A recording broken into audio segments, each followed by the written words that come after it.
जो रिजल्ट आया उसमें किसी भी तरह की पारदर्शिता नहीं है और बीएसएससी नोटिस जारी करके ये कहती है कि हमने पूरी पारदर्शिता के साथ रिजल्ट प्रकाशित किया है। इस रिजल्ट को देखने से स्पष्ट हो जाता है कि इसमें कोई पारदर्शिता नहीं है। मेरे पास सैकड़ों अभ्यर्थियों ने फोन किया, व्हाट्सएप पे मैसेज किया और वो लोग बता रहे हैं, सोशल साइट्स पे भी हम देख रहे हैं, सोशल साइट्स पे भी ये वायरल हो चुका है कि तीनों शिफ्ट से जो रिजल्ट आना चाहिए लगभग बराबर होना चाहिए, उसमें काफ़ी अंतर है।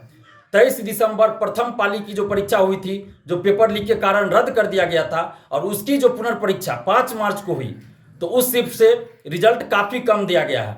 जबकि 23 दिसंबर की दूसरी पाली और 24 दिसंबर की प्रथम पाली से जो रिजल्ट आया उसमें संख्या इसकी तुलना में ज़्यादा है। 23 दिसंबर दूसरी पाली से 4200 के आसपास रिजल्ट है और 24 दिसंबर की प्रथम पाली से भी लगभग 4200 के आसपास, थोड़ा कम ज़्यादा हो सकता है, रिजल्ट है। लेकिन 23 दिसंबर प्रथम पाली का जो पेपर कैंसिल हुआ था और उसकी पुनर्परीक्षा 5 मार्च को हुई, उसमें लगभग 2600 ही रिजल्ट दिया गया है। उस शिफ्ट से लगभग 2600 ही रिजल्ट दिया गया, जो कि काफ़ी कम है। तो आखिर ऐसा क्यों हुआ? बीएसएससी को इसका जवाब देना चाहिए कि क्या पेपर लीक के कारण जो एग्जाम कैंसिल किया गया, परीक्षा रद्द हुई, तो क्या इसका बदला उन्होंने लिया उस शिफ्ट वाले से? बीएसएससी ने इस चीज का बदला लिया क्या? इस जो 5 मार्च को पुनर्परीक्षा हुई उसमें चूंकि 23 दिसंबर को प्रथम पाली की परीक्षा रद्द हुई थी और उसकी पुनर्परीक्षा बीएसएससी को करवाना पड़ा, तो क्या उसका बदला परीक्षार्थियों से लिया है बीएसएससी ने?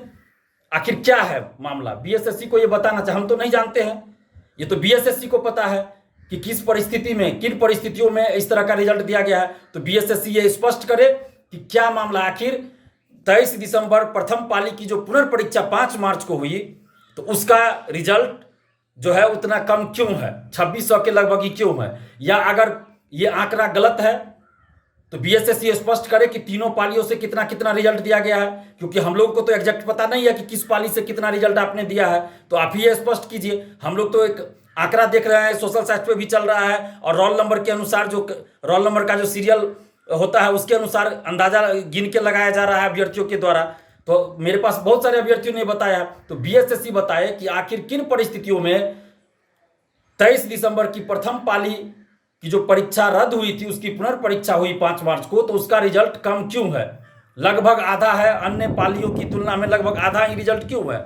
या क्या ऐसा तो नहीं है कि चूंकि प्रथम पाली 23 दिसंबर की परीक्षा रद्द हुई, पुनर्परीक्षा हुई, तो उसका पेपर लीक नहीं हुआ, दोबारा जो परीक्षा हुई, और 23 दिसंबर की दूसरी पाली और 24 दिसंबर की प्रथम पाली का भी पेपर सोशल साइट्स पे क्वेश्चन वायरल था, तो क्या इस वजह से तो नहीं उसमें ज़्यादा लोग सफल हो गए उन दोनों पालियों में?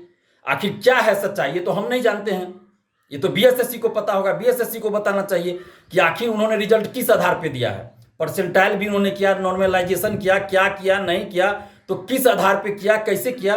बीएसएससी को एक नोटिस जारी करके या प्रेस कॉन्फ्रेंस करके मीडिया के माध्यम से अभ्यर्थियों को बताना चाहिए, क्योंकि 9 लाख अभ्यर्थी ये सवाल कर रहे हैं। हम सोशल साइट्स पे जिस दिन रिजल्ट आया उसके शाम से ही देख रहे हैं, रिजल्ट आया उसके बाद से ही हम ये देख रहे हैं। तो बीएसएससी को इस पे स्पष्टीकरण देना चाहिए कि किन परिस्थितियों में और क्यों, कैसे तीनों पालियों में जो रिजल्ट आया है उसमें जो 5 मार्च को पुनर्परीक्षा हुई, उस शिफ्ट की जो अभ्यर्थियों की संख्या है रिजल्ट में वो बहुत कम क्यों है, लगभग आधी क्यों है? अगर नहीं है आधी तो स्पष्ट करे कि अलग अलग तीनों पालियों में संख्या कितनी कितनी है, कितने कितने अभ्यर्थी अलग अलग पालियों में पास हुए। ये तो एग्जैक्ट डाटा, जो सही डाटा होगा वो तो बीएसएससी के पास होगा। तो बीएसएससी ये बताए कि किन पाली में, किस पाली में कितने अभ्यर्थी सफल हुए हैं। सोशल साइट पे तो हम देख रहे हैं कि 5 मार्च वाली जो परीक्षा हुई उसमें लगभग 2600 ही पास किए हैं उस शिफ्ट से जो पुनर्परीक्षा थी।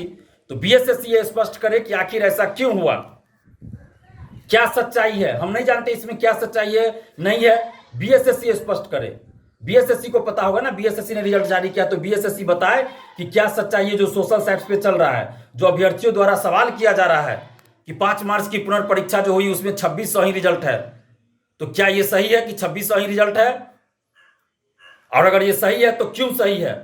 और अगर ये गलत है तो एग्जैक्ट डाटा बताए तीनों पालियों का कि कितने कितनी संख्या में अभ्यर्थी सफल हुए हैं। और साथ ही पारदर्शिता लाने के लिए BSSC OMR sheet question answer की और सभी परीक्षार्थियों का मार्क्स ऑनलाइन जारी करे। और जब तक ऐसा नहीं किया जाएगा, दिलीप कुमार बीएसएससी पे सवाल खड़ा करते रहेगा, इस रिजल्ट पे सवाल खड़ा करते रहेगा।